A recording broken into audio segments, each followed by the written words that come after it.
नमस्कार, स्वागत है आपका द न्यूज़ लॉन्चर पर। मैं हूं अशोक वानखड़े। लेकर आया हूं आपका अपना कार्यक्रम the X-ray. Malegaon bomb blast का केस के निर्णय आ गया। जो एक विशेष एनआईए की अदालत थी, उसने सातों आरोपियों को बरी कर दिया। ये कह के कि पर्याप्त साक्ष्य उनके या पर्याप्त सबूत एजेंसी जुटा नहीं पाई। उसके बाद पूरा भारतीय जनता पार्टी से के तमाम लोग और संघ के बाकी संगठन, जब बजरंग दल से लेके विश्व हिंदू, जो दो दूसरे राइटिस्ट ऑर्गेनाइजेशन है जैसे विश्व हिंदू परिषद, सब टूट पड़े कांग्रेस पे कि कांग्रेस माफी मांगे। देवेंद्र फडणवीस ने यहां तक कह दिया कि एक षड्यंत्र के तहत कांग्रेस हिंदुत्व को कैसा बदनाम करना चाहती थी, भगवा आतंकवाद बोलकर। और कोर्ट ने सबूतों के साथ अब ये बता दिया है कि कांग्रेस षड्यंत्र रचा रही थी। हालांकि कोर्ट का निर्णय ये कहता है सबूतों के अभाव में इनको छोड़ा जा रहा है। कोर्ट ने agency NIA, national investigation agency, बड़ी सबसे बड़ी एजेंसी है, उसको बहुत बुरी तरह से लताड़ा। कहा कि जहां विस्फोट हुआ वहां पे वैज्ञानिक तरीके से आपने साक्ष्य नहीं जुटाए, सबूत नहीं जुटाए। यहां तक कि प्रज्ञा के लिए फांसी मांग रहे थे ये एनआईए, वो भी एक मजाक था। प्रज्ञा के लिए फांसी मांग रही थी और दूसरी तरफ जो मोटरसाइकिल प्रज्ञा के नाम पे थी, उसका चेसिस नंबर भी कोर्ट में दे नहीं पाई एनआईए।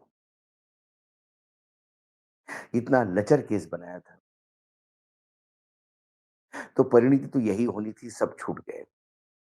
लेकिन फिर कई लोग ये भी कहते हैं कि कर्नल पुरोहित आर्मी में थे, सैन्य में सेवा दे चुके थे, उनको बदनाम करने का प्रयास किया। तो कर्नल पुरोहित पर क्या कहा कोर्ट ने, ये जब मैंने एक्स-रे से देखा, क्योंकि जब निर्णय बहुत बड़ा है, जब उसको पढ़ते-पढ़ते बहुत सारी चीज़ें सामने आती हैं, तो आँखें खुल जाती हैं। मालेगांव विस्फोट के मामले में सभी आरोपियों को बरी कर विशेष एनआईए न्यायाधीश ने विशेष रूप से सेवारत सैन्य अधिकारी लेफ्टिनेंट कर्नल प्रसाद पुरोहित के बारे में कहा कि कथित कृत्य उनके आधिकारिक कर्तव्य के निर्वाह में नहीं आते थे और इसलिए उनके खिलाफ मुकदमा चलाने के लिए धारा 197 के तहत पूर्व अनुमति की जरूरत नहीं थी। मुंबई की विशेष एनआईए अदालत ने 2008 के मालेगांव विस्फोट के मामले में सभी 7 आरोपियों को बरी किया। उसमें एक अधिकारी, सेना में मौजूद अधिकारी है कर्नल प्रसाद पुरोहित, जिन पर आतंकी एक्टिविटी के आरोप थे। उनके बारे में विशेष न्यायालय के न्यायाधीश ए के लाउटी ने कहा कि उनके कथित कृत्य उनके आधिकारिक कर्तव्यों का हिस्सा नहीं थे, इसलिए उनके खिलाफ मुकदमा चलाने के लिए 197 के तहत अनुमति जरूरी नहीं। न्यायाधीश लाहौटी ने कहा कि मुझे नहीं लगता कि पुरोहित के कथित कृत्य उनके आधिकारिक कर्तव्यों के निर्वाह में थे।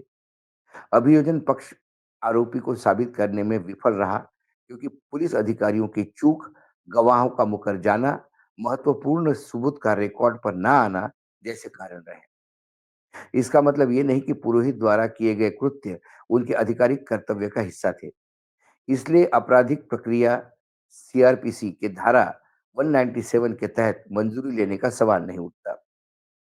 अब ये सीआरपीसी की धारा 197 क्या है? किसी सरकारी कर्मचारी के खिलाफ अपराध का संज्ञान लेने से पहले सरकार से पूर्व मंजूरी लेना जरूरी है। पुरोहित ने अपने मुकदमे को चुनौती देते हुए कहा था कि उनके खिलाफ मुकदमा चलाने का उचित मंजूरी नहीं ली गई है। यह मामला सुप्रीम तक पहुंचा था।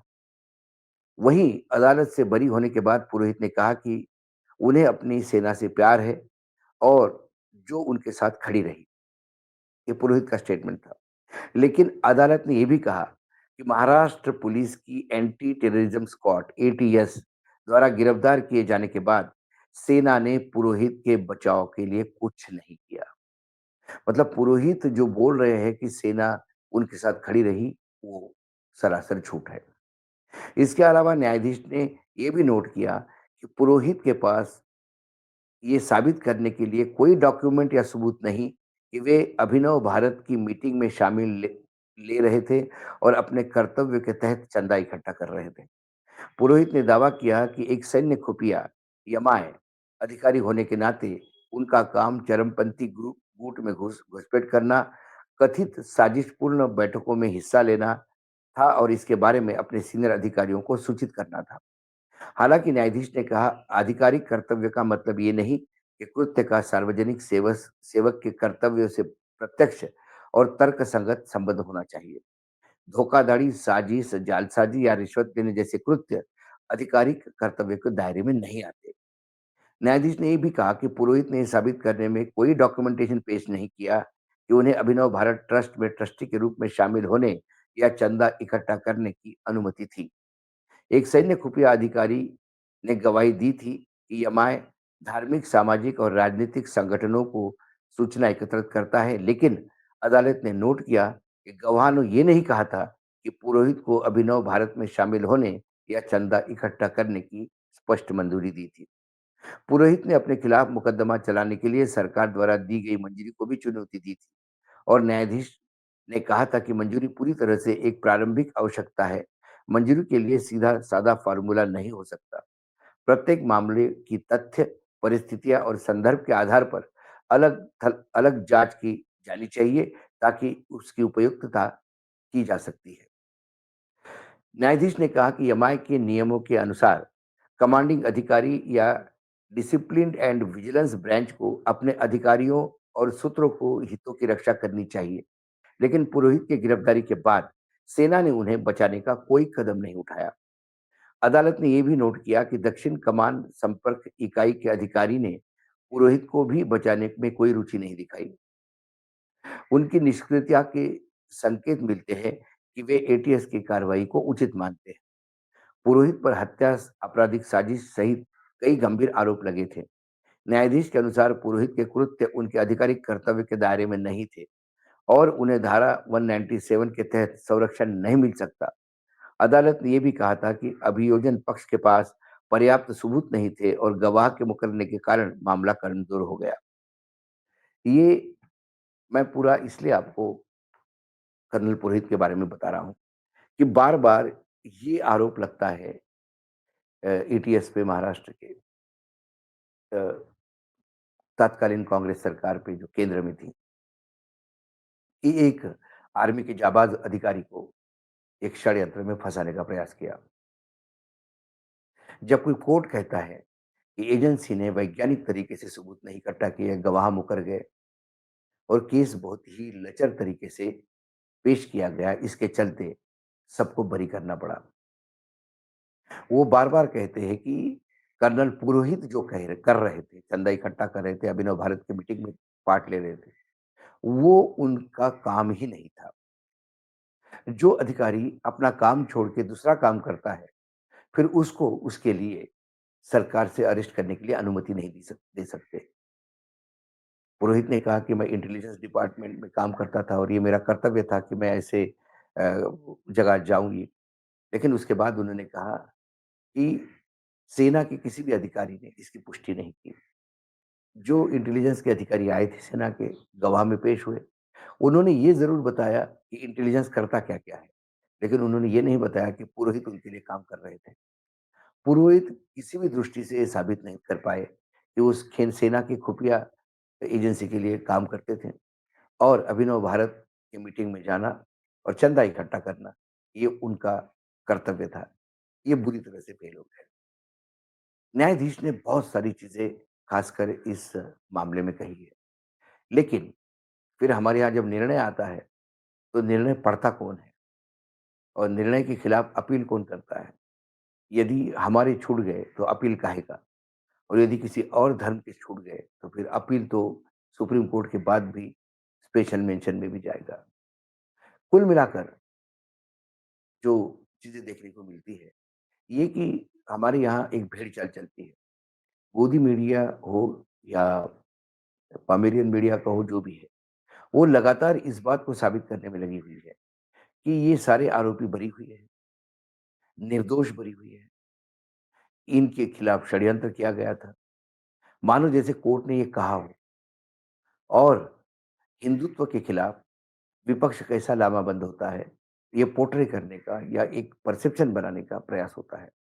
वास्तविकता कुछ और है। यदि कोर्ट का निर्णय पूर्ण रूप से आप पढ़ें, तो पता पड़ता है या एनआईए ने दिल से केस लड़ा या एनआईए ने इनको छुड़वाने के लिए केस लड़ा। एनआईए जैसी एजेंसी यदि गाड़ी का चेसिस नहीं दे सकते, यदि टेलीफ़ोन के रिकॉर्ड्स नहीं हासिल कर सकते, तो फिर एनआईए के अधिकारियों को डूब मरना चाहिए। सवाल ये है अब कि विस्फोट हुआ ही कैसे? यदि मोटरसाइकिल पे नहीं हुआ तो काहे में हुआ? हवा में विस्फोट कैसा हुआ? जो लोग 6 लोग मरे हैं और सैकड़ों घायल हुए, उनको न्याय कब मिलेगा? ये सवाल के जवाब हमेशा अनुत्तरित रहेंगे, क्योंकि सैयाँ भय कोतवाल तो फिर डर काहेगा। कुल मिलाकर कर्नल पुरोहित भी कितने झूठ बोलते हैं। कर्नल पुरोहित कैसे सैन्य के आड़ में अपना आपको छुपाने का प्रयास कर रहे हैं। ये सारी बातें न्यायालय के निर्णय से स्पष्ट दिखाई देती है। जब मैं एक्स-रे से देखता हूँ तो मुझे और भयंकर चीज़ें दिखाई देती है, जो आने वाले समय के लिए यदि हर सरकार ने एजेंसियों का उपयोग कर ऐसे ही केसेस लड़े, तो फिर भारतीय जनता पार्टी परमानेंट तो सत्ता में नहीं रहेगी। 20 साल बाद, 25 साल बाद तो विपक्ष आएगा। यदि हम दुबे जी के कहने पे भी, निशिकांत दुबे के अनुसार भी चले तो। उसके बाद क्या होगा? उसके बाद फिर विपक्ष के जो मददगार लोग होंगे या विपक्ष जिनको अपना समझता है, वो चाहे अपराधी भी हो, वो भी ऐसे ही छूट जाएँगे। क्या समाज न्यायपालिका पे विश्वास रखे या नहीं? सवाल ये है। आज एक्स-रे में इतना ही। कल फिर आता हूँ किसी विषय के साथ। तब तक के लिए नमस्कार। देखते रहिएगा न्यूज़ लॉन्चर।